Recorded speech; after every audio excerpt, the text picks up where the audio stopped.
to this computer. Okay. So, welcome everyone. Thank you for joining me, Yesha, Ananga Manjari, and Anasuya. So, I was inspired to put together a three-part storytelling series to support my spiritual life and to support my current process of hearing God's call. So the name of this, we're on the first part here, and the name of the overall series is Hearing God's Call and Daring to Answer. And so this is part one of three, this call. And yeah, I was like, I just want to share my story. And I'm in the process of fundraising for a trip. It's not like a lot of money, but I'm thinking like I want to just get started now with sharing my mission in life and to serve God in the way I'm inspired to do, I feel called to do right now. And I thought, how this all began with my current project. I won't go into the whole story because I'm actually going to share about it in part three of Hearing God's Call. So, but the way it began was harking back to the story of tonight. So I didn't feel well a few weeks ago, like a little over a month ago. And I was like, what am I doing with my life? And because I felt so ill physically, I, uh, I just reflected deeply and emotionally what's going on for me.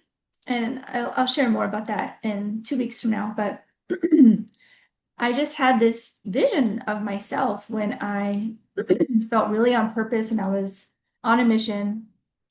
And I just felt like so much respect for that that person. And I was 23, 24, 25 years old. So 20 years ago, and more. And I was on a mission and I was like, I didn't care. I didn't want any of my belongings. I didn't want a career or income or anything. I sold everything. And that's what I'm going to talk about tonight. And so that woman that's inside of me, there's like this part of me that has a missionary spirit. And I thought for this three-part series, I will share different times where I've activated and came alive in my missionary spirit that wants to serve a higher purpose. And so these stories tonight, these stories are times in my life, and then it's not just stories. I'm going to share some quotes and wisdom from Bhagavad-gita, which is where I get a lot of spiritual support, and then there'll be like practical takeaways for everyone to take to their life. It just honestly just based on my experience. I mean, there's probably universal truths in the takeaways, like the questions I have. I think there's some I don't feel like scholarly with what I'm sharing with you. I'm sharing with you just as a person who had these moments of like, am I going to act on this intuition or not? And I've done this in times of my life. And what did it take to act and to believe and to hear, and that process of hearing higher guidance from within, hearing God speak to us and then acting on it. And so I thought, yeah, this is a good topic, and I'm in the middle of it right now. So that's where these calls are coming from. And so tonight I'm going to share about when I was 23 years old in college. And so I guess I'll go into that now. I need water. Excuse me. But shall I pause and hear from anyone? Would anyone like to share anything before I begin or ask anything? Um, I'm in my car right now, so that's why I don't have my camera on. I can turn my camera on briefly. Okay, no problem. Uh, Thank you. Um, hi. I just wanted to tell you that I can really relate this already because I was 23, I joined the Peace Corps, got rid of everything, went to Paraguay. Anyway, so I'm already like, I can't wait to hear what you're gonna say next. That's so cool. Yeah, you have that part of you That's all. that, yeah, and I know you have a community spirit and service and a service heart to like give to the community, and that's how I know you. And so you can resonate with some of what I shared.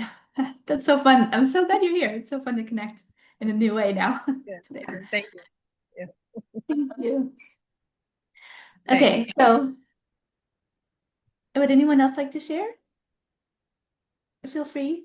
Feel free at any time during this call. It's just Yeah, I really appreciate that you stopped for a minute. I wanted to like put it in the chat, but then I was like, no, I'll just listen. But thanks. Since you stopped, I just thought I'd tell you that. yeah, thank you. You felt like excited and you wanted to express that.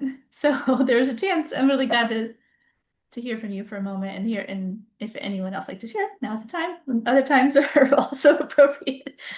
But anyway, yeah, I'll start then. Okay. Okay, so I'm just gonna go down memory lane for a little bit for fun, and I feel like there are lessons in the story and in the experience, and I'm gonna let the experience sort of um I'm not gonna like drive home any points or morals or lessons. I'm just gonna tell a story, and then things will emerge. So when I was 23, I was a student at UF. And I was studying art. I was actually studying printmaking, which is like, I don't know if you know what printmaking is, but you have like a form and you press ink, you like roll ink on it and press it into paper or other materials. So there's different forms. It could be stone or metal or, different ways to make prints, multiples. So I was learning printmaking. It was just like, I don't know, this is the most interesting thing. And, I have a scholarship for college. It was like 75% scholarship paid. And I try to do, education with children, but then I got placed in a school and I was like, oh, I don't want to be in the regular school system. I'd rather just be free spirited with children. And I was working part-time with children and babysitting and nannying. And I was in school part-time and just like doing what I was basically doing art because I fell asleep in the other classes. I was just bored learning anything else I had done. So it was like art, at least it's hands-on, and I'm staying awake. That's basically why I chose to do art. And I had some skill, but um, anyway, but then I started to like hear, once I got to UF, I was like starting to hear about the like kind of goal of an artist or like the goal of art school. And I was like, the goal was to prepare you for the art world and like learn about galleries. And I was just like, wait a minute, like I don't care. I don't care about the art world or galleries and like becoming an artist and being in the art world. I was just like, this is just like, why do you can just be an artist without like going to school for it and spending money and all this like education. And I just like didn't, I was like, I don't need this and it doesn't matter to me. And so when it started to dawn on me after like, I think it was like 2 semesters, like 2 semesters, I think I was in my second semester at UF. Um, I went home and was expressing this to friends. And I don't know, like I had friends who were just really good at listeners. And this one friend, Samara, she was like, well, what do you really want to do? What would you like to do? Or something like that. I don't know what she said, but I was like, I don't know, like something happened where like from deep within, I had this like flash image of serving children in need. And I just was like, I want to like serve children or take care of children that are in need, like severe need. And when I shared that, I was crying and trembling. And I was like, this is the truth. Like there were all these, like, felt like there were signs and symptoms that I was really speaking from my heart. And I was like, yeah. Like once that came to the surface, like I had to quit school. And I was just waiting for Monday to come. And I went in on Monday and I was like, I can't be here. And the teacher was really cool. He was like, okay. Like he was like totally backing me. He's like, so I don't want to just give you a withdrawal. Can you stay in for the semester while you prepare to go on your trip and just get some grades, like, and change the assignments, do whatever you want with the assignments to make it work for you and to get a grade instead of a F or something. Yeah, I think it was like that. And I was like, great, thanks. Like he really got it. And and I'll just share at one point, and we were at the final sort of like presentation of our art for the year with the whole class, and I was showing my art and I was telling everyone like and I'm dropping out of art school. I don't, and they're like, no, why? You're so great. And I was like, it just doesn't matter to me. And the teacher was like backing me. He was like, yeah, like he thought it was really cool. Like he was a cool artist. I like artists, I love artists. I married an artist and I like making art, but so the teacher was like totally backing me, like, yeah, if it's not calling to you, then you don't need to do it. And anyway. So I found an organization. I needed to fundraise a year's worth of, the travel and the expenses, living expenses. And I found out like kind of what amount I needed. And at that time, it was like 2003 and four. So anyways, I raised $7,000 and it took me, I think I had to like wait to go, but I think it took a year and a half, but maybe a little less than a year and a half to fundraise $7,000. I sold my car, my piano, and I sold all of my belongings. And I had like brunches and art show. I had art shows like in the house. I don't even know what I did. I think I had a music show. Like I just like brought community and people together and made things happen. And people came, and I was, by the, working and saving and, selling the car and the piano were chunks of money. And I really pared down to almost nothing. I just didn't want anything. And I mean, I remember going to Tanzania and like not having enough. Like, I didn't have enough outfits because I was like so much rejecting just like meaninglessness and like stuff. And um, anyway, yeah, so I found this organization. It wasn't the Peace Corps, but it was called Visions in Action. And they're not, I don't think they're really alive, or I think they like have a new name by now. It's been 20 years. So they might not be exactly still functioning, or they have a new name or something. But I tried to look it up and I was like, oh, there's like vestiges of the past. But anyway,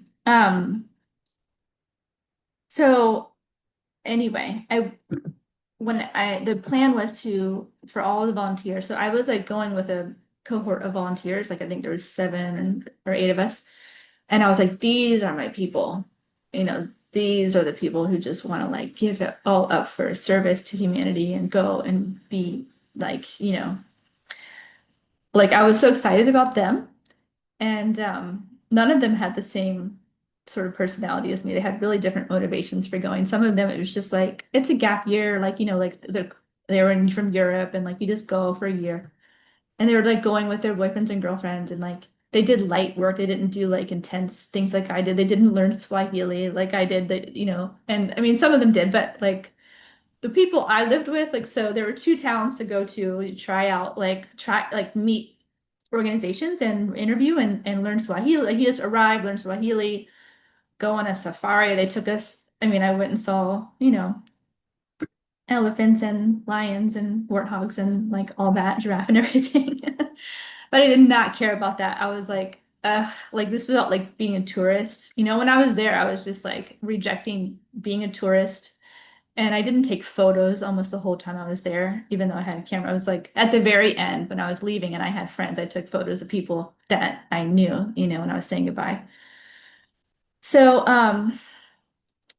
anyway, it's fun to tell the story, but anyway, so when I arrived, I checked out different places to work with children, like with street children. And I ended up in a town, Moshi, and the volunteers, we kind of split into two different volunteer homes, and some stayed in Arusha, in another city, and then I was in Moshi, which is the biggest city at the base of Mount Kilimanjaro. It's the place that you would launch off to do hikes, and it was a big touristy place. Tanzania and Kenya, there's like the Serengeti Plains and Zanzibar, this, you've maybe heard these things, but and then Mount Kilimanjaro and this other like this cool crater where like these animals got trapped in this crater, like a huge crater, like rhinos. Like there's rhinos that only live in this crater. It's huge. Anyway, some cool stuff. People go to Tanzania for tourism. Anyway, so I ended up checking out these two different centers for street children in Moshi. And one of them was like younger kids and kind of sweeter. This was in the year 2004 when I arrived. And so one center for street children, Amani, was younger kids and a little sweeter and where I originally thought I would go. But when I arrived, like the person that was supposed to interview me wasn't there. And so there was a language barrier with the person who was giving me a tour. But then the other place I stayed with and went to, Mkombozi Center for Street Children, it was just more like they were ready to receive me. But these kids at this center were older and rougher, like I mean, like violent and like stealing. I mean, they just had, they not that they were all violent, but it wasn't violent all the time, but there were outbursts.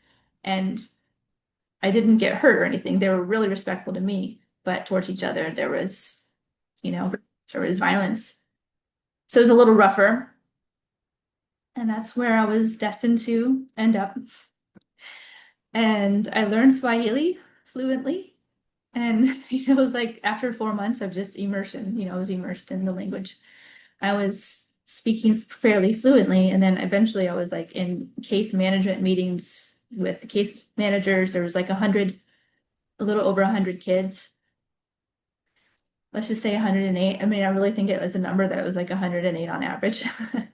And and I was there, I was like filling in. I was doing English like language lessons, tutoring, cooking, gardening. I was organizing a library.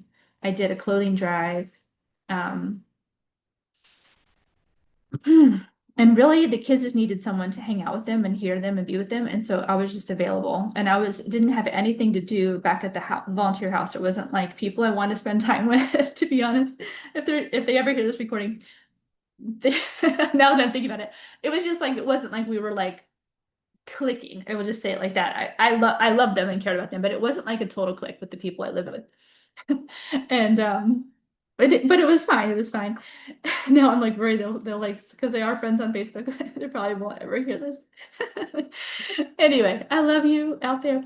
So um so I was just there like 12-hour days from like morning to evening listening to the children. Eventually, when I learned full Swahili, I heard all their stories. And honestly, it was heartbreaking.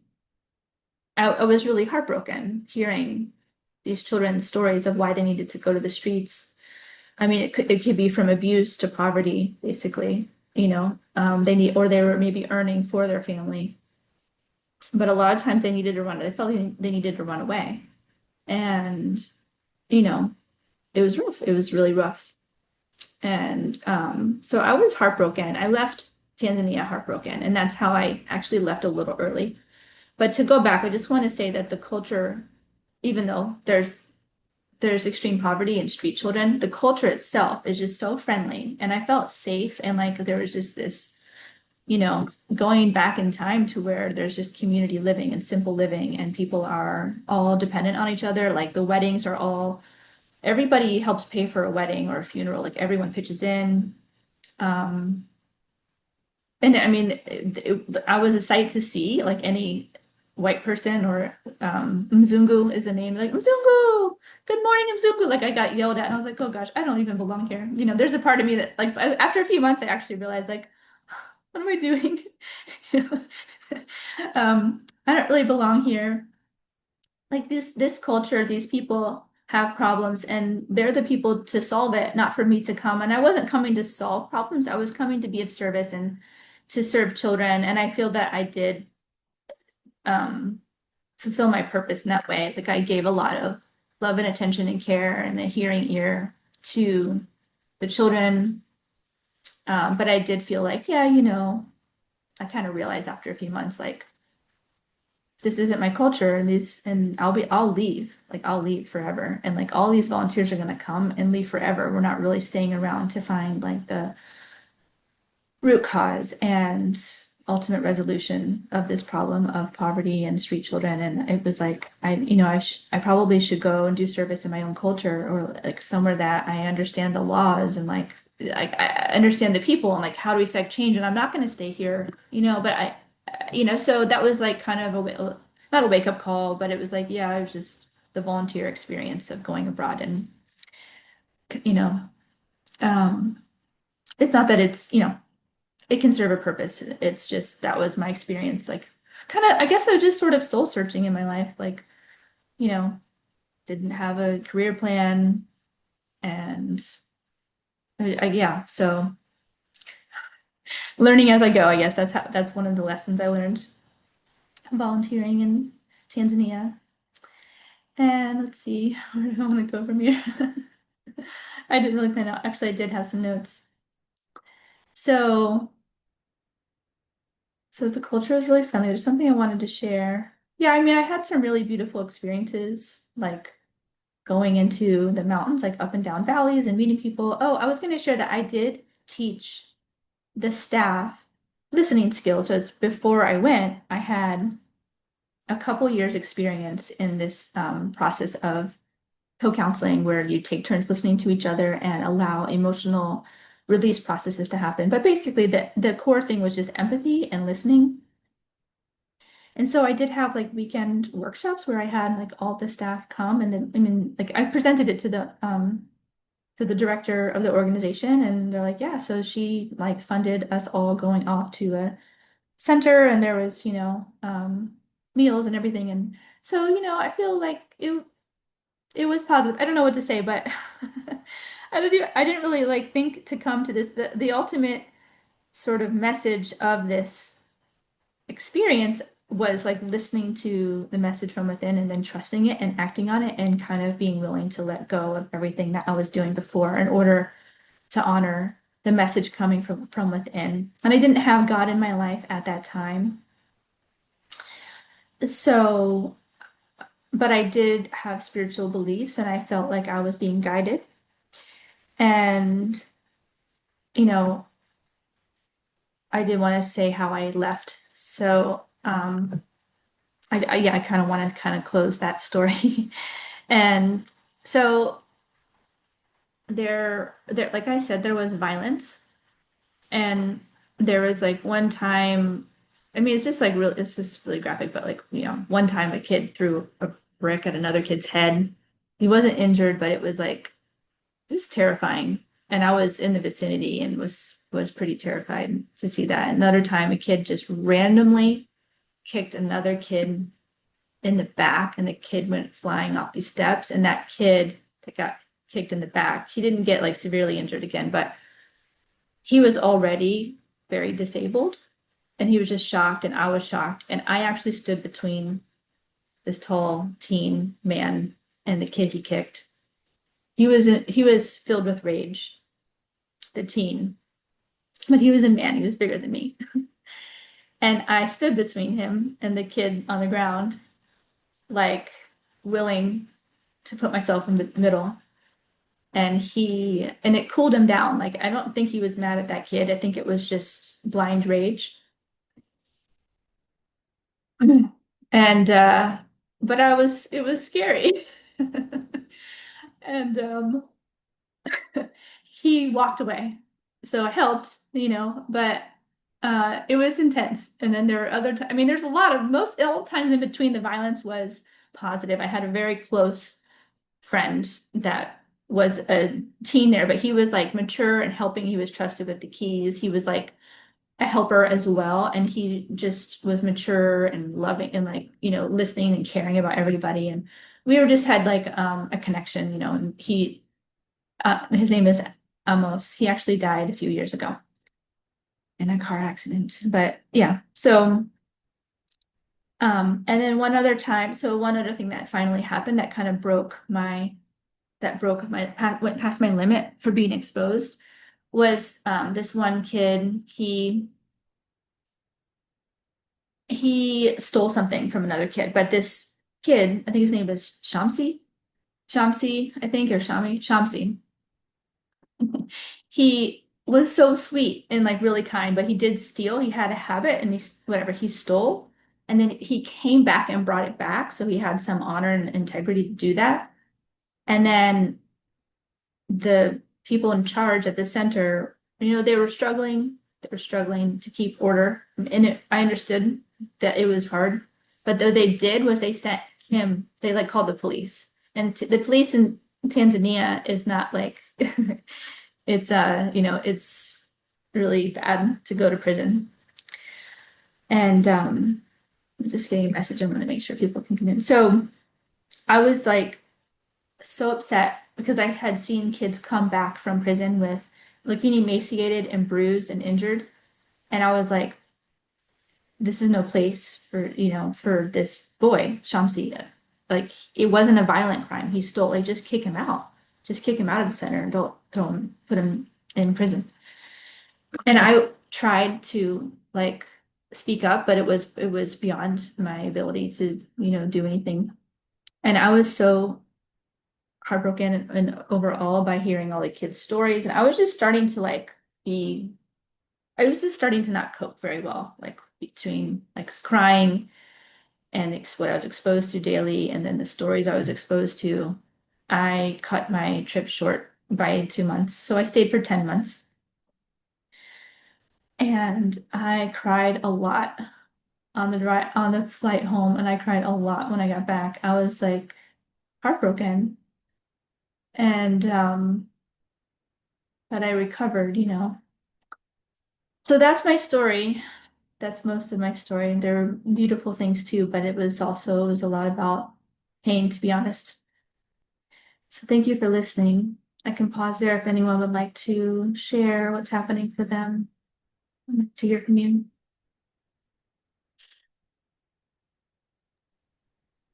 I just want to say your experiences were really similar to mine Mm, in the sense that, learning to speak the language really brought you like to a heart space with them, whereas in Paraguay, if you speak Spanish, it's like a formal language, so it's like a business language, but speaking Guarani, I, and so that part of it is so special.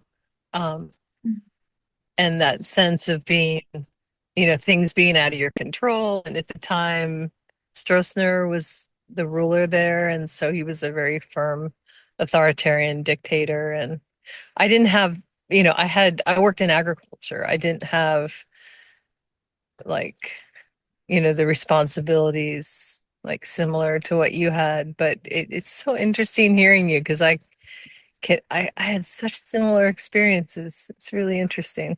Really amazing to hear you share that. We were both 23 when you think back. I'm older than you, but I think, oh my gosh, 23, that's like yeah. crazy to think where my head was, what I was thinking about, how close I was to God, and how much closer I am now. Yeah. Yeah, I'm really moved by your sharing. Yeah, I wish everybody could have an experience like that. In some way or another. I was there for 3 years. I extended a year because we were in the midst of building the school and I didn't want to stop. But Well, whether it's 10 months or 3 years, it's I wish everybody could have that experience. It's really rich, yeah. very rich. Yeah, you definitely gain perspective. If you're like 23 and living a comfortable life in America and then you go some to volunteer where there's, poverty, there's a lot of growing, like, there's a lot, it gives a lot of perspective to life, like what really matters. Yeah, and then just experiencing another culture and comparing that to your own and finding yourself, like, soul searching and yeah. Yeah, thank you. I really appreciate hearing from you. Is there anything else you want to share, Aisha? Uh, no, just I didn't even know these things about you. Like I didn't even know this is where you're gonna go. It's just really it's like almost bringing tears to my eyes to just think you there. I can just imagine what that was like. That's why I asked you the year, because I was like, was this in the 90s? Was this in, like what year was this? Yeah, you know what? I forgot. I wanted to share photos. I did prepare photos. So I'm gonna go ahead and share those before I go to the philosophical I things. can't wait to see. Like to Wait find to see. the they start like, let's see. I can, let's see if I can share this and then switch to another tab. Can you see that?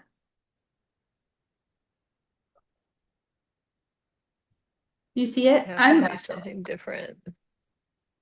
Wait, hold on, don't change it yet. I haven't I can I'm see just part on of my it. phone. Yeah, it's not okay. it's not complete. Yeah, Yeah. I need to like everything's really confusing right now. Is that better? Like, what do you Oh, see I now? can see it now. Is that better? Okay. See the oh my Yeah, I can see goodness. 6 photos now instead of three. So yeah, it's good. Yeah, I'll scroll. I'll open them Okay. up, I guess. Okay, Um, good. these are the people I volunteered with. I think it was 7 of us. This is a volunteer coordinator in Tanzania. But these are my volunteer friends. And I thought they were like exactly my soul sisters and brothers, and I had varying degrees of similarity among them, of course. Like I was naive a little. Let's see, let me go back. I don't have And these you in keep order. in touch with them? I'm still in touch with these two ladies. And I'm friends on Facebook. And then I have another, just a little bit in touch. I mean, we're friends on Facebook and make little comments and stuff. Oh, I want to tell you all, I did go, I had a woman that I met who volunteered at that other center I was about to go to. And we were kindred spirits and we laughed so hard and we like saw eye to eye on everything. I mean, almost everything actually, because she was from more like wealth and she had it all planned in her mind. Like after her at some point she was going to go on like a vacation to Zanzibar, which is this gorgeous place. And I loved her so much. And I was like, oh, I want to go. Yeah, like I didn't even think of like going anywhere, but like she's going, this is my chance to go. I'll go. And I was like way too early in my volunteer experience. And then I made it all the way there with her on a bus, 7 hour bus or 12 hour, I don't know. And stayed for a couple days. And I was like, I do not care about this. Like I need to go back and actually do service anyway.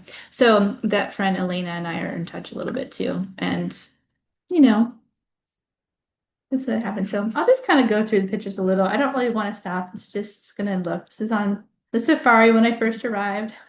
This is my friend Amos. He was walking me home in the mud. The street center. There's a really old looking pictures. These are the kids in the center, like courtyard area. It's a wedding dress I had made. I like really love these like tidy, refined yards like in the mountains. I took a picture.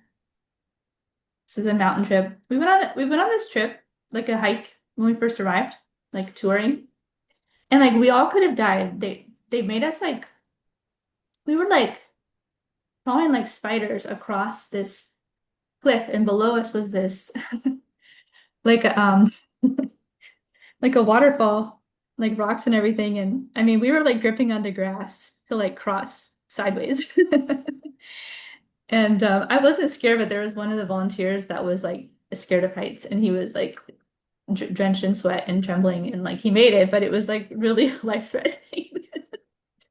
Anyway, this is I think Mount Kilimanjaro in the background, but only faintly. These boys, this is a safari trip again.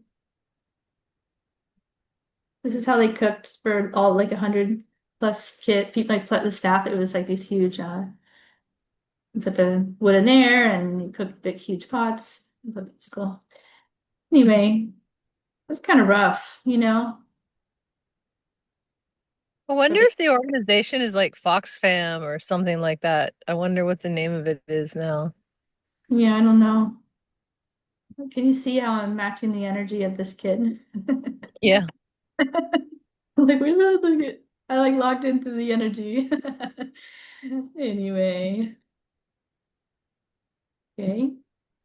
Wow. And I mean, I knew all their names, like, like I don't remember. I mean, I remembered some names, but not very many. Yeah. So,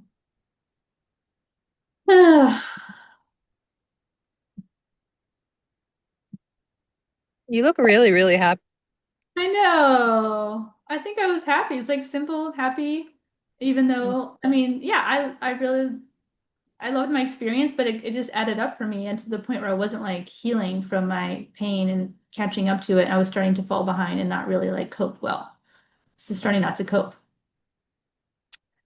Yeah, I think that's it for now. Yeah.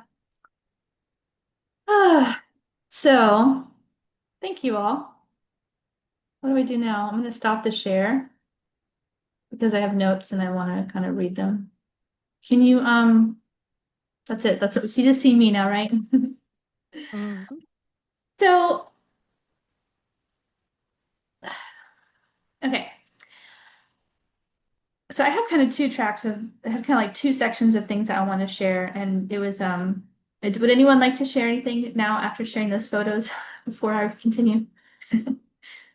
I'll just share that I would have been the guy that was petrified and was sweating and was like terror. I mean, I I can relate to him. I'm like, I don't know how you did any of that. I'm such a homebody. I've always been in the safety of my family and, like we don't travel much. And I was like, and then he said something like spiders. I was like, what? Like punching on like spiders. I was like, no, that wouldn't have been me. I would have been terrified. So yeah, you had quite a different experience than I would have had. Well, this was 20 years ago. Have I done anything like that since? No. You know, it's intense. It's intense. And yeah, I'm a homebody now and I don't care about travel much, although I'm going traveling, so I'm kind of going out of my comfort zone again soon in September for a mission. So I'm going, yeah, it's good to review. It's really good to review this part of me, and stretch myself, stretch out of the comfort zone. In the way that it speaks to me now. Of course, it's going to be different whenever we're ready to like stretch out of the comfort zone or have a mission or, activate some part of ourselves that may be dormant, these things, it looks different for everyone. The stretch is different for everyone. But yeah, and my parents were supportive. My dad was like, great, go ahead. And then my mom was like, I'm a little scared, but okay. And then they like had a moment and then they like fully supported me. That was really cool to send your daughter to Africa is it could be scary, but I wasn't going to like a war-torn place. So it was like, it wasn't election year where there were going to be riots or anything, and it was a friendly place, so people travel there. So anyway, um, so I kind of have two directions I wanted to go. I'm going to follow my layout here. So when I think so I'm thinking about this three-part series and kind of like organizing it. How is it like evolving and making sense? And this part one about my trip to Tanzania, I really want to share the morals of the lessons, not so much the whole experience in Tanzania, but really the hearing from within and like break it down a little bit because I think there's like signs and symptoms that you're getting a message from God or from the soul or from intuition or higher guidance. And and then what does it take to hear it and how to hear how and set up our lives so that we're hearing that we can hear because I do believe messages are coming and there's trial attempts to get through to us, whether through external circumstances sort of being arranged for us to kind of be pinched in a corner and like like life is happening and it's like there's the lesson here type of thing, or it could be like intuitive and like serendipitous events, or an inspiration just comes, like it could be light, it could be painful, but messages are available to us, and I want to talk about hearing, and then in the other parts, I have kind of a little layout. The next story I'm going to share about is all these stories are about 10 years apart. So 10 years later, 2014, I had a missionary feeling and I was kind of losing touch and I was ungrounded. And that experience actually brought me to start a relationship with God and to think about God at all, about like the absolute truth and like what's the purpose of life and like these bigger questions. And it refined what my mission might be in life. And I would say that the last 10 years since then was refining this like relationship with God. And obviously that's a continual, eternal process, I'm sure. But the sort of breakdown of this first call, I just put it sharing with you my internal process is like being able to hear from God and experiencing yourself as wanting to serve a higher purpose. And then the second call is like, which is in a week, finding God and then training yourself in the process of self-realization, God realization, and like kind of clarifying our lives so that we are oriented to God and higher purpose like that. And discovering like what is the purpose of life and where are we going, where are we coming from? And this like the process of yeah, um, like learning about spiritual truth is how I would say it.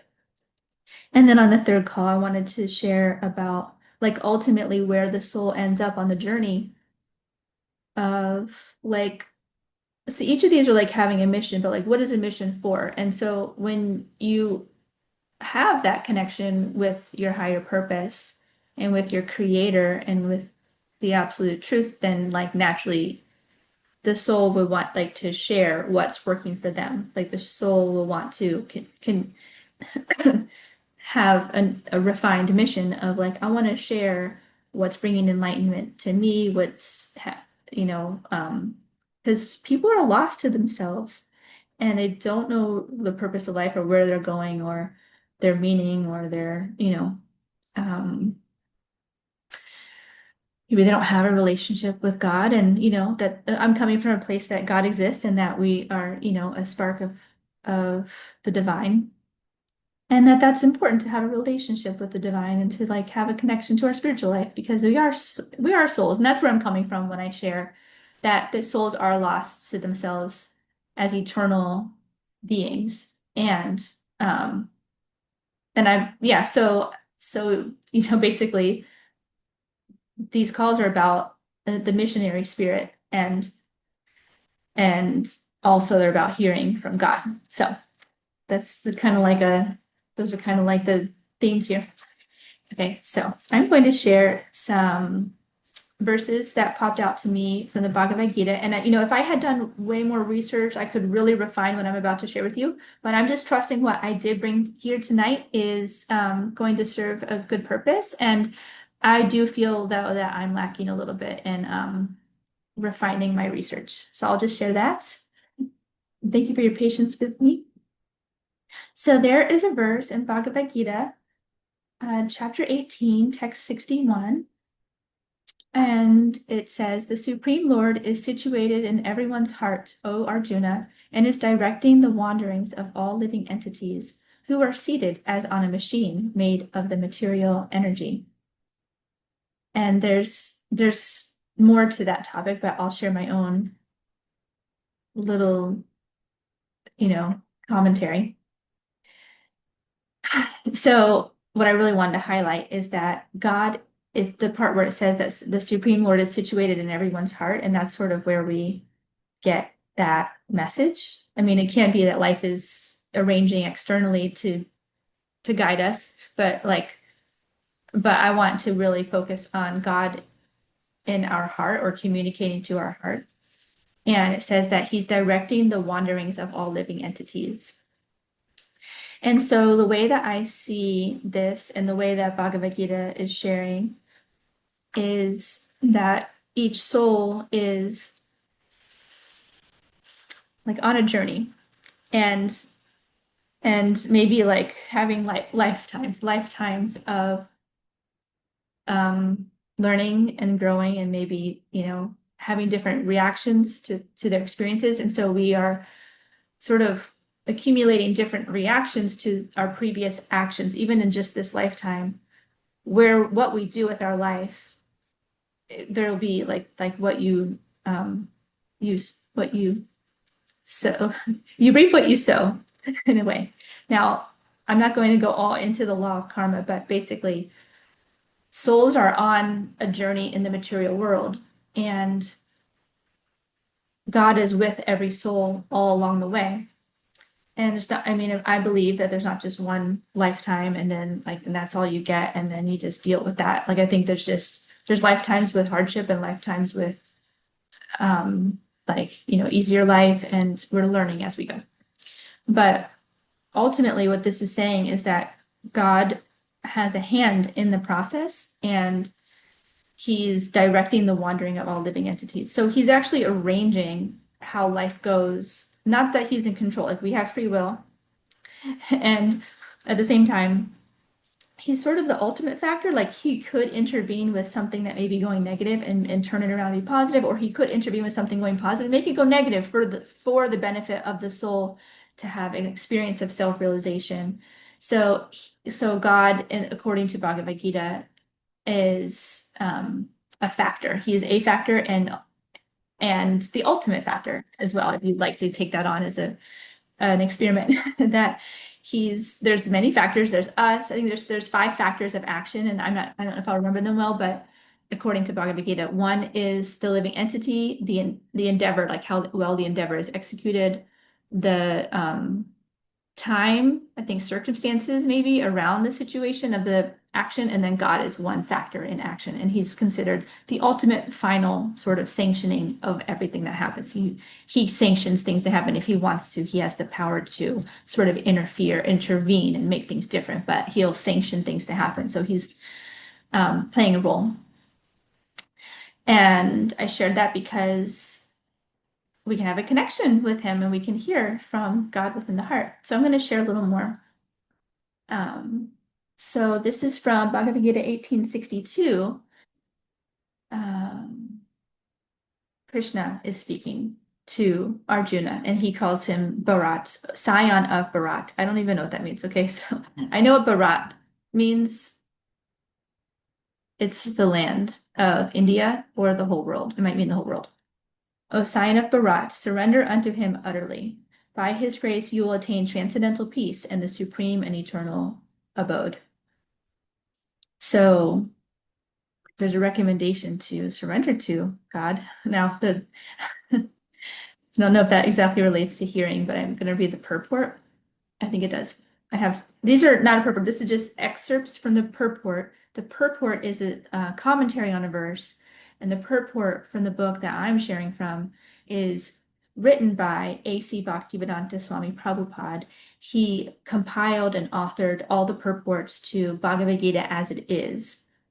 So it's a version of Bhagavad Gita, and it's one that's been very transformative, more transformative than the rest of the rest of the translations of Bhagavad Gita coming out of India. It's translated into English. So A.C. Bhaktivedanta Swami says, a living entity should therefore surrender unto the Supreme Personality of Godhead, who is situated in everyone's heart, and that will relieve him from all kinds of miseries of this material existence. By such surrender, one will not only be released from all miseries in this life, but at the end, he will reach the Supreme God. He also says, and later on in the purport, the Lord is seated in everyone's heart, so this is recommended that one should surrender unto the super soul. The super soul is another name for God in the heart. Sitting within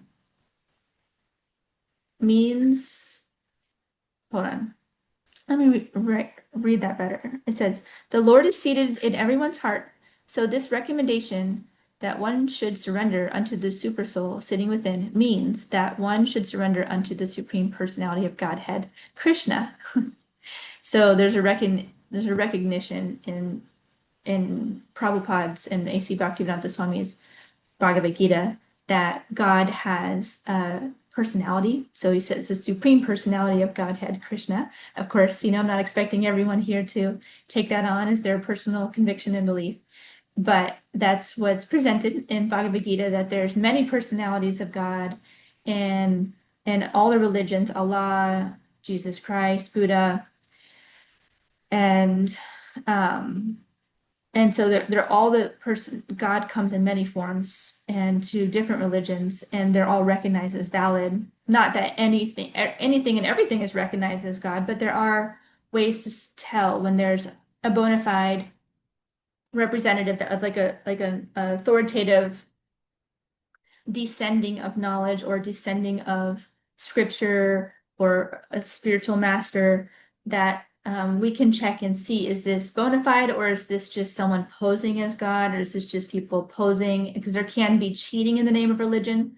So I'm not saying anything goes, but there are major religions on our planet that have the signs and symptoms of like being bona fide and pure and protected and descending from the spiritual world brought to humanity. And so, and there's a recognition of Krishna as one of the personalities of Godhead. And so some people have the conviction that he's the supreme personality, and there's scriptures about that, and I won't go into that, but that's what's happening in that statement. And this call is not about converting anyone. Just wanted to share that. And I'm here to share my experience and share some wisdom from Bhagavad Gita. And there'll be some mention of Krishna here and there, but please be patient with this, and it'll all be good. So there's another purport from Bhagavad Gita, chapter 7:19. I wanted to share. It says it's a section of the purport from Prabhupada A.C. Bhaktivedanta Swami. He says, so if we stick to our determination and pray for the mercy of the director of intelligence sitting within the same bodily trees, so he has a metaphor, but it'll be shared some here, like a bird sitting with another bird, as explained in the Upanishads. Certainly the purport of the revealed informations in the Vedas becomes clear to our vision, and there is no difficulty in realizing the Supreme Personality of Godhead. And then he says, the intelligent man, therefore, after many births of such use of intelligence, surrenders himself at the lotus feet, at the lotus feet of Vasudeva, or God. Another name. There's so many names of God in different languages and different religions. And so Vasudeva is another name for God in Sanskrit, which I won't get into that. But the idea of this purport is that we can pray for mercy of the director of intelligence. So we have intelligence to use. And if we surrender our lives to be under the authority of God, who knows all things, past, present, future, and he knows what's best for us, and he can the more we surrender to God's guidance and his program, I guess I could say, then we are, and we'll naturally be praying and curious. How am I being directed? How would you like to direct me? And so we can pray for the mercy of God and to direct our intelligence. And then the analogy here with like a bird sitting with another bird in a tree. The imagery is that like we're in a body, and in our body is our soul, which is like a bird in a tree, and then there's another bird in the tree, which is God. So in the tree of the body, which says bodily tree, we have two entities in us, at least two that I'll speak of. There's a case to be made for all of the microorganisms also having souls, and then there's millions of souls that we're walking around with in the body, but there's one body, and then there's our soul and super soul, who is like a friend, like a bird in the tree with us, and observing and supportive, but not necessarily like controlling us, giving us space. And when the soul starts to turn to God, this is very enlivening and pleasing to God, because that is what I'm sharing this perspective that to take or leave that we're created for the purpose of blissful exchange with God. And so he is wanting to have for us to be interested in our creator is very pleasing, because we have, as these lifetimes go on, we have forgotten and not really paid attention to some of us, like many of us will have forgotten our relationship with God and aren't paying attention to our relationship with our creator. So when we begin to turn to him and pray and listen and act on those, what we hear and what we're learning from, not only from intuition and higher guidance from within, but from externally, the representatives that he has sent, the representatives of God that God sends. They give humanity instructions, and when we slowly start to listen and open up and try out those practices and those lifestyles that are given by spiritual masters, like true bona fide spiritual masters, then it's very pleasing to God, and He really wants to, support us and arrange things for our self-realization. It doesn't mean He arranges things so it's all pleasant, but He can, arrange things for self-realization. So it could be painful, it could be peaceful, it could be blissful. We don't know, but either way, whatever is happening, we can take anything in life as an opportunity to cultivate spiritual qualities, cultivate our relationship with God. So now I would like to share a little bit about, and I can pause there for any comments, and then I'll share a little more about hearing God, like some practical things. Okay, happy to keep going. Thank you all for being with me again, for your patience with me as well. So there is a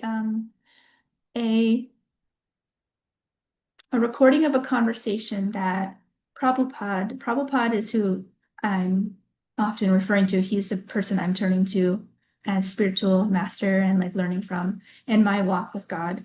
And so he's the person who wrote the Bhagavad-gita and started the Hare Krishna movement. And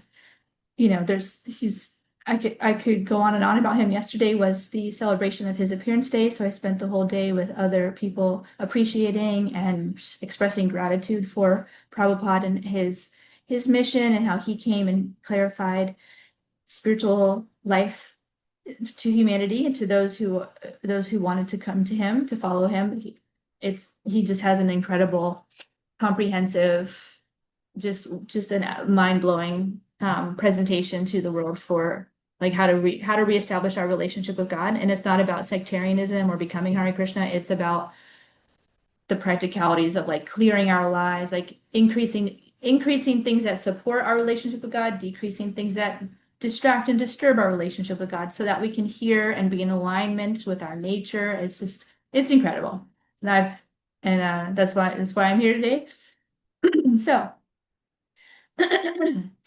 So Prabhupada said, but just like this is from a conversation, a conversation he had February 3rd, 1975 in Hawaii on a morning walk. So he said, but just like if you kindle fire and at the same time pour water, it will take a long time. To kindle fire, make it dry and keep it dry. And here's another section from that morning walk. If you want to be transferred to the spiritual world quickly, just like if you want to ignite the fire very quickly, you must keep it dry. If you simply put on the wet wood, then the fire will not be very powerful. It will take time. The fire will be blazing fire.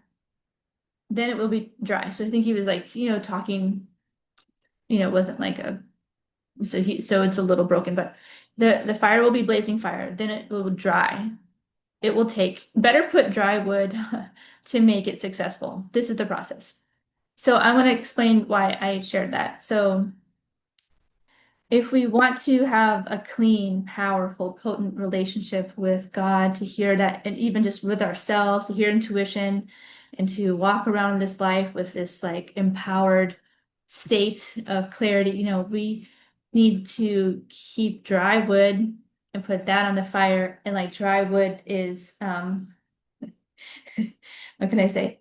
It's like the positive actions we want to take, and we don't want to pour water on, we don't want to pour like negative habits on positive habits. So if we have positive habits to keep the fire burning, the fire of spiritual life, the fire of our soul, living on mission, living on purpose, we want dry wood, and dry wood is positive habits. And it's positive habits for spiritual life, not just anything positive you make it up. But there is, I believe, a nature to the soul and a nature of what works, for humanity. And so pouring water on is things that bring us down. And there's, for example, there are regulative principles presented by Prabhupada, Srila Prabhupada, that help the soul maintain like a purity and a cleanliness and a clean heart, I would say, I guess you could say, for any spiritual path you're on. And now that I was thinking about it, because I didn't know all of these four regulative principles back in my 20s, and when I like heard a message from within, but I did have some sobriety, I guess. I wasn't drinking any substance, I wasn't doing any intoxicants. I was vegetarian, and I wasn't dating anyone, I wasn't gambling. And so the four regulative principles for just like having for what I've shared, for having a clear consciousness, is not eating the results of gross violence. You can consider it or experiment with it, but basically, like by eating meat, we are not, it's not really cultivating compassion within our hearts. It kind of it contributes, or at least it participates in violence towards other living entities. And so, it can take it or leave it, but the philosophy is that like even like the blade of grass, like every single living entity has a spark of God in it, and a journey that the soul's on a journey. It's temporarily in the form of a cow, or temporarily in the form of a tree, and we need to respect every living entity. We get to, I believe that even like animal lovers, even if they're eating meat, they're animal lovers. Like, you don't want to see any living entity, you know, um, suffer. And so by having a vegetarian diet, we cultivate compassion. And like it can, but it's a philosophy to take or leave as you wish, and this is what's presented by Prabhupada. And so vegetarian and no meat, fish, or eggs is the idea. And then intoxicants can, they kind of cover the consciousness, they kind of lower our vibration. They're not really as alert, or maybe not even able to function if we're really intoxicated. And then there's like gambling. If you're gambling with money, gambling with your life, this is like being risky with what's provided to you. Like God is providing, a sustenance, but God provides family, a house, or money, and we're gambling with it, then we're not really showing respect, and it kind of it degrades the consciousness to gamble. And, so and then the other one is um illicit sex, which is like basically sex outside of marriage. I know this sounds maybe like not PC and not like modern at all, but the idea is just to protect ourselves with who we are with sexually, and to not like overindulge any kind of overindulgence in physical gratification, or like loose use of our, body in ways that it can cause harm, distraction, disturbance. And so to be in a marriage is just a way to protect, because it's a very powerful energy that can be, it's like being sexual, it can be intoxicating itself, so it's something to regulate. So this is called regulative principles. So we regulate ourselves by living a pure and clean lifestyle, and it creates more of a clean channel to hear. And that's the theory with the not pouring water on the dry wood. So things you can pour on, I mean, any kind of addiction, attachments, overworking, um, relationship drama. There's all kinds of things that human, like the internet, scrolling, doom scrolling. There's so many things we do that just can pour water on our positive habits and kind of like cancel it out, or even kind of overpower our, clarity, and our, our thinking, and yeah, our ability to hear from God. So that was that. And then there's one last thing, and I was going to share on my list, and then actually, you know what? Let me see. I'll share it. So in Bhagavad Gita, there's some quotes about, and I feel like it's going into too much information or detail, so I'll try to keep it really simple is what I'll do. There are some quotes about these three modes of material nature, and the three modes are goodness, passion, and ignorance. And all I want to say about them is that it's like a self-check-in tool. What mode am I in? And am I in the mode of goodness? Am I steady? Am I thoughtful? Am I balanced? Am I grounded? am I doing something positive for the world and for myself? And the mode of goodness is enlightening, and it can bring about like happiness and tranquility and peace. It can bring about like illumination. So that's a mode of being, like the way you go about your day, the way you go about your life in general, your personality. Is it like peaceful and steady and conscious like that or not? And then the mode of passion, I'll briefly share, is like over endeavoring, force, aggression, make it happen, work. I have a big goal. I have to reach it. Going, doing. It's a lot about action and doing, mode of passion. It could include anger, like passion can go all the way to like anger, rage, and like force, aggression, violence. Okay, and then Anasi is saying, thank you. I look forward to listening to the rest of the recording and leaving for now. Hare Krishna. Okay, thank you, Anasi. So, and then so that's the mode of passion, and the mode of ignorance is like sleeping, laziness, ignoring, avoiding, distracting. And these are modes where we can go into different modes throughout the day, different life areas, and it's just a self-check-in tool. And there is a whole chapter about the material modes of nature, these three modes in the Bhagavad Gita. And it's really fascinating. I think it's like really practical to look at like where am I at in my energy? Where am I at in my consciousness? And that can also help. So basically the mode of goodness is the best platform for hearing from God. And if we're in the mode of ignorance or passion, and believe me, I am all the time, like I'm going through the modes, like it's mixed, it's all mixed. But the mode of goodness, to cultivate the mode of goodness in our life, to cultivate it, the habits of goodness will uplift us and make us more ready and available and fresh and better channel for hearing. So um that's all I wanted to say about that. Well, I will say one quote about it. So Bhagavad Gita, chapter 14, text 20, when the embodied being, okay, sorry, when the embodied being is able to transcend these three modes, he can become free from birth, death, old age, and their distresses, and can enjoy nectar even in this life. So interestingly, the Bhagavad Gita talks about transcending even the mode of goodness. So these three modes are material modes, and the mode of goodness is the best one for spiritual life, conducting ourselves with consciousness, healthy relationships, a healthy body, a healthy home, like, consciousness. And the soul can even go to another level, which is pure goodness. And pure goodness is the pure activity of the soul, like what the soul does in eternity. And the whole, like, sort of summary of that is from this practice, which is what the Hare Krishna's practice, or what it's called Bhakti Yoga, is to love and serve God with devotion.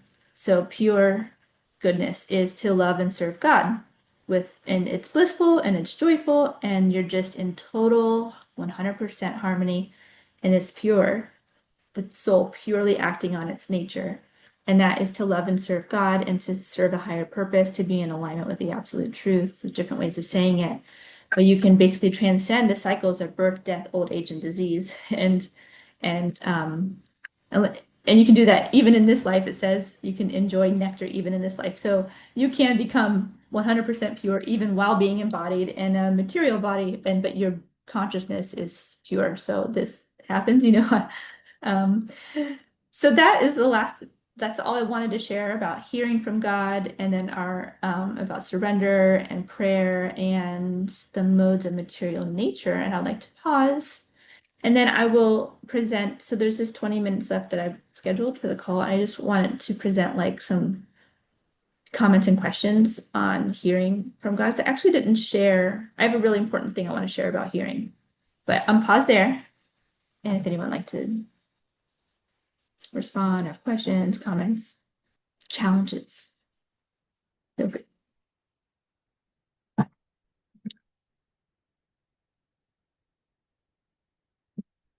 Okay, so what I really want to share next about hearing from God and my personal experience. So that was all sharing from Bhagavad Gita.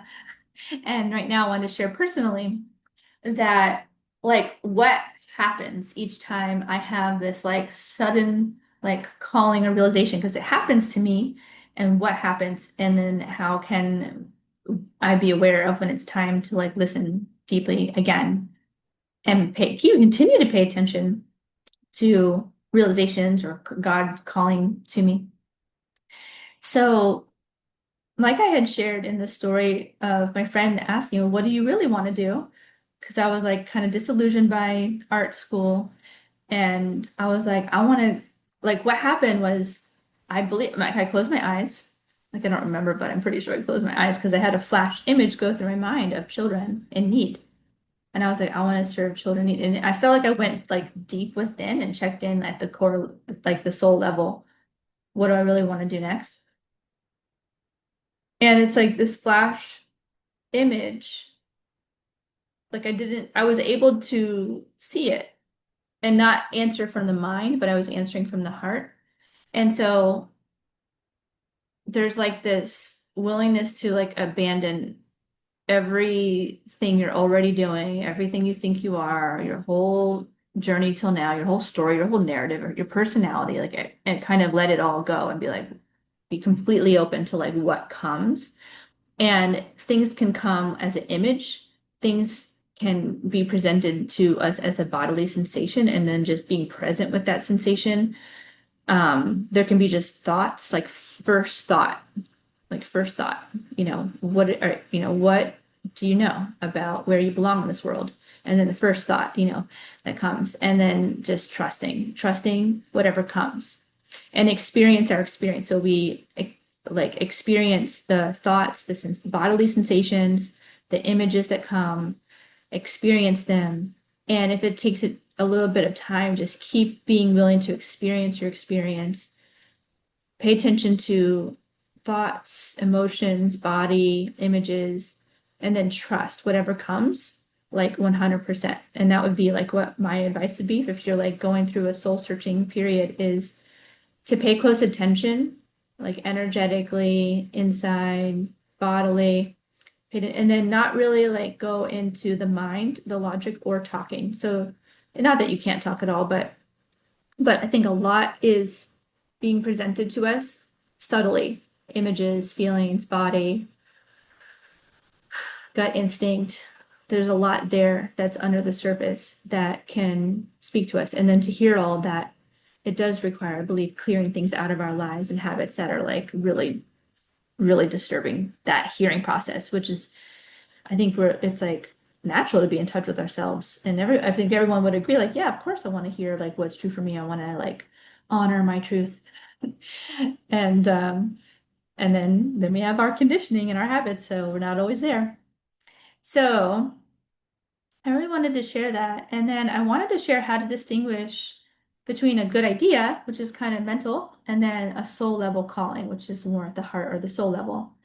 And good ideas can be accompanied by a lot of talking and logic and like ungrounded energy, like, oh, this, it could be that, it could be that. Okay. And I'm going to try the puppet in the call. Thank you, Yesha, for being here. I'm almost done. So good ideas are mental and talking and logical and ungrounded energy. And there's maybe a lot of them, like just flowing ideas. And I often go there with like, oh, it could be this, that, that. And I'm like not grounded to like the one truth of like, this is my truth. And this is the one thing I know, like that. Not that there's only one thing to know, but just right now, here's what I know because I got in touch with myself and I'm in touch and I'm listened. And then soul level callings, there's some symptoms and signs, like there could be a change of energy in your body. It could be like trembling or tears, like that often happens for me, like a rush of emotion. But I'm really speaking the truth. There's trembling. My body trembles when I really get down to the truth and I'm willing to face it no matter what. And like put everything aside, personality, narrative, the bills, the storyline, the trajectory I'm on, and just be like, here's my truth though. Like I have to honor it. And it's not matching normal life, but I have to say it. And there's trembling. Um, a soul level calling also stays and is steady. So it's like, it doesn't, I mean, it can change, but it's like, it's pretty strong. And it's like kind of the thing that settles down to the bottom and like stays versus like all the fluffy ideas that we can come up with. And then we also can check, does the soul level calling or the message from God, does it align with scripture, universal truths, and the laws of human nature? Like, is it basically in alignment with reality? Or is my big idea, like, let's say you have like, oh, here's my soul level calling, I want to go murder someone. That's what I realized with my soul. Like, no, like, wait, like, which that was an extreme example, but um, you can check like have like checks and balances, like is this moral, like and this is in alignment with human nature, the cosmos. And so it's another way to check on the soul level message that you think you're getting, but like you still sitting with it, then you can also do a little check and balance. And so I have some questions to like for everyone to take with them. And I was thinking to put it in the chat, but I can also just put it in, I'll put it in the chat now, but um it's really just like self-reflection or journaling questions.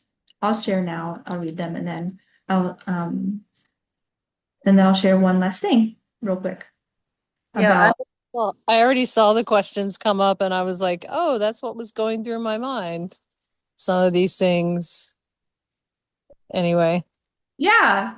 Yeah, like basically where am I at? Where are you at? Or like, Exactly. yeah. Distraction. Yeah. Yeah. Yeah, what distractions, addictions, and disturbances are getting in the way of me hearing God from God? How much time am I spending with God through prayer, meditation, listening to scripture? What is my motive being? Goodness, passion, ignorance? Am I willing to let go of all identities, attachments, narratives I'm living with in order to hear God's out of the box message for me? And I say that because I believe God, you can't put God in a box. And so you can't like God's calling to you is not going to be like, oh, it's exactly what I already knew. It's going to be like something you may have had a blind spot about or maybe been dormant. Like maybe it'll make sense, but it's not comfortable. It could be not comfortable when we were really like called for something more. It's going to be a little uncomfortable, it's out of the comfort zone.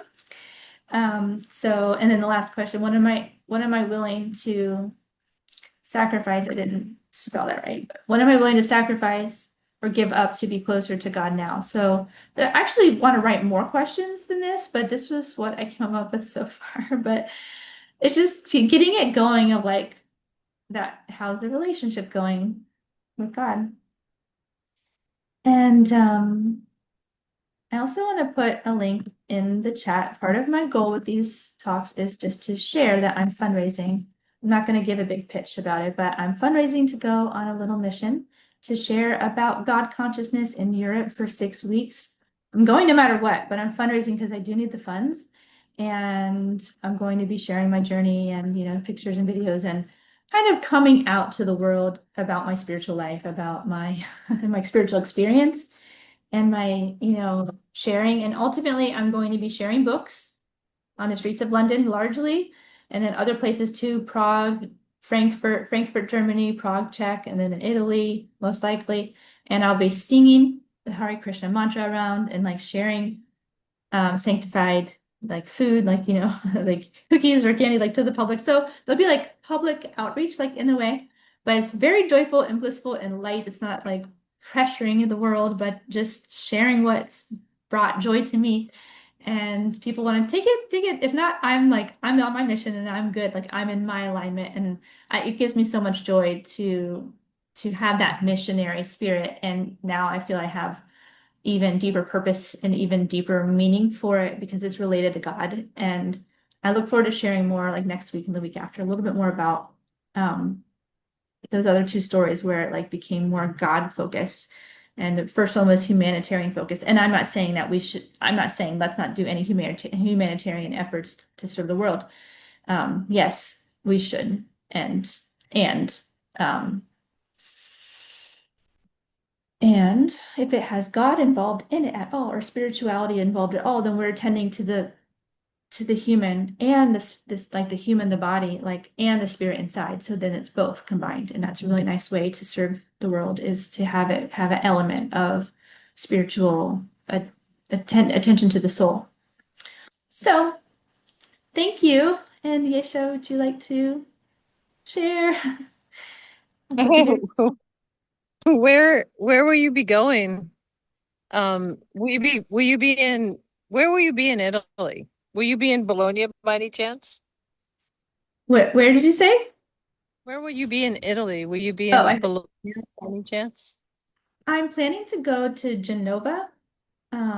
I know of a temple there, and I have my spiritual mentors going there, and so I thought, oh, yeah, I want to like, I would love to go to Italy with you, and but then I was like, but I need to go to other places because I know other temples I want to visit and like friends that live. I have like close God siblings, God sisters, and brothers in Europe. So just Genova is all I know of right now, but I'm open. I have flexibility in my schedule. Yeah. So 3 weeks in London, 4 days in Germany, maybe about a week in Czech Republic, and then another week, maybe 9 days in Italy is the plan. And then I'm keeping it open though, because I want to see how things go with my mentor there, and then I want to also follow my intuition a little bit because I might want to like stay somewhere longer or go back somewhere or be invited somewhere else, and I just want some flexibility for the last week.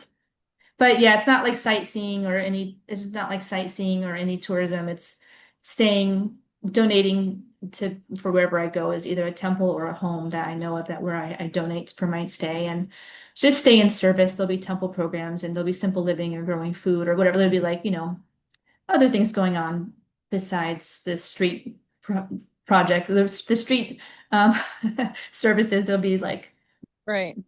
programs back at the home or whatever like that. Well, the reason I asked is because I might be able to help you with some housing if you want to go to Bologna. It looks Oh. Bologna is spelled, it looks like bologna. Uh-huh. Just look at it on the map. Oh, okay. It's near, I mean, just look for it on the map. I Okay. want to go there. I might, and if so, if you wanted to explore there, it's a real Italian city, and Hmm. I don't know about, with regard to your goals, but I might be able to Yeah. help with housing. Yeah. No, I mean, like brand new. If I, I don't think I just go by myself. I kind of like to have someone with me, so I could like grab one of these people that I'm visiting and cut to meet with me or go with me. But I would go somewhere new if there's a place like a place to stay that you kind of think be a good place for me. I'm open, very open.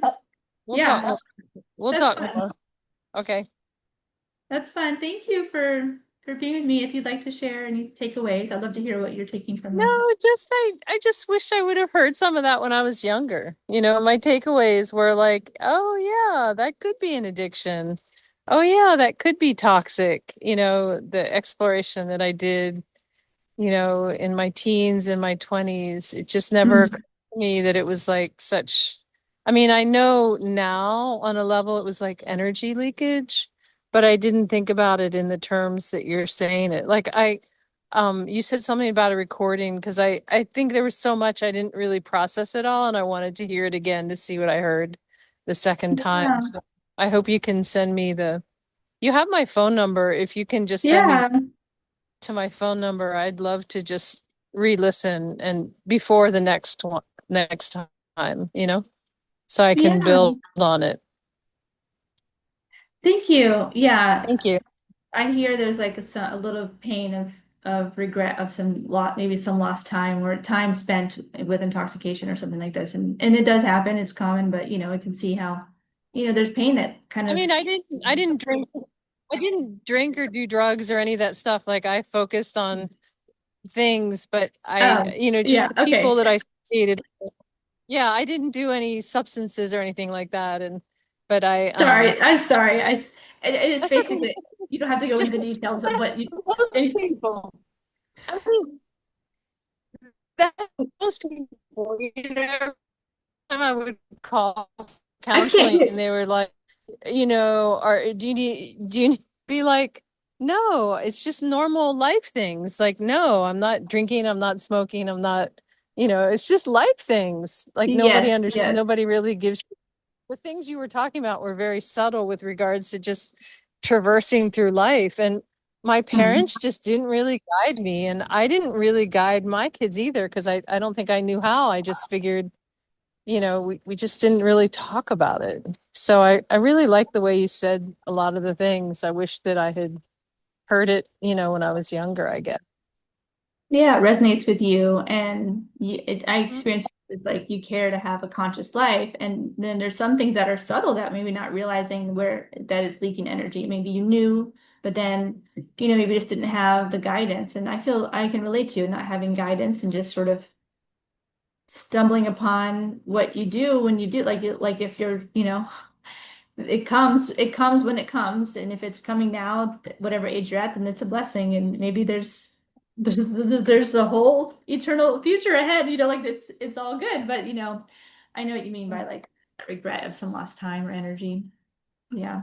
And it's not even like I didn't even need to like specifically call out like I hear it's just life, some things that drain or distract from the purpose of life. Yeah. Exactly. Exactly. Yeah. Even the amount of time you looking at reading things on your phone, it's a distraction. Yeah. And yeah. Anyway, thank you. Yeah, I I think heard. you like what you heard. Uh-huh. Oh, thank you. You cut out a little. Um, yeah. Yeah. I mean, it's just I think it's a constant battle. It's like an onslaught of ways to distract ourselves. And there's a lot to battle for all, and like currently it's just like my house is cluttered and I'm like overwhelmed, and I'm like, like the bank, like there's all these ways to like just completely consume ourselves and forget like what are we even doing here, and like what do I stand for, and what impact do I want to have in the world, and what's the legacy I want to leave, and what's my potential, like there's this like there's more to life than just being kind of bogged down by whatever society kind of like throws at you, because like we have to be very intentional to take a stand for our values and like find out what they are. Like it's a fight in a way. I don't mean that. I don't want it can be fun. Like it doesn't need to be heavy, hard work, but there is like a intensity, I think required to like really start to overcome and like kind of weed things out and like carve out our own path and be in integrity, with our values. So Mhm. So it is a battle, but it can be fun to fight, and we can do it in association with others who have the same values, and then we're not alone, like fighting, but like finding like-minded people and that want to like uplift them, uplift themselves and have a higher purpose, whatever that may be. And I'm not here to like tell everyone what their purpose is, but I have a general idea. I do have a stance. We're here to love and serve and connected to God, and so that's my stance. But anyway. So thank you. I will have a recording and I'll share that. And I'll thanks a see you lot. next Monday. See you next Monday. Really, really fun to have you join. Thanks. Okay. Thank Have a you. good night. Bye. Bye.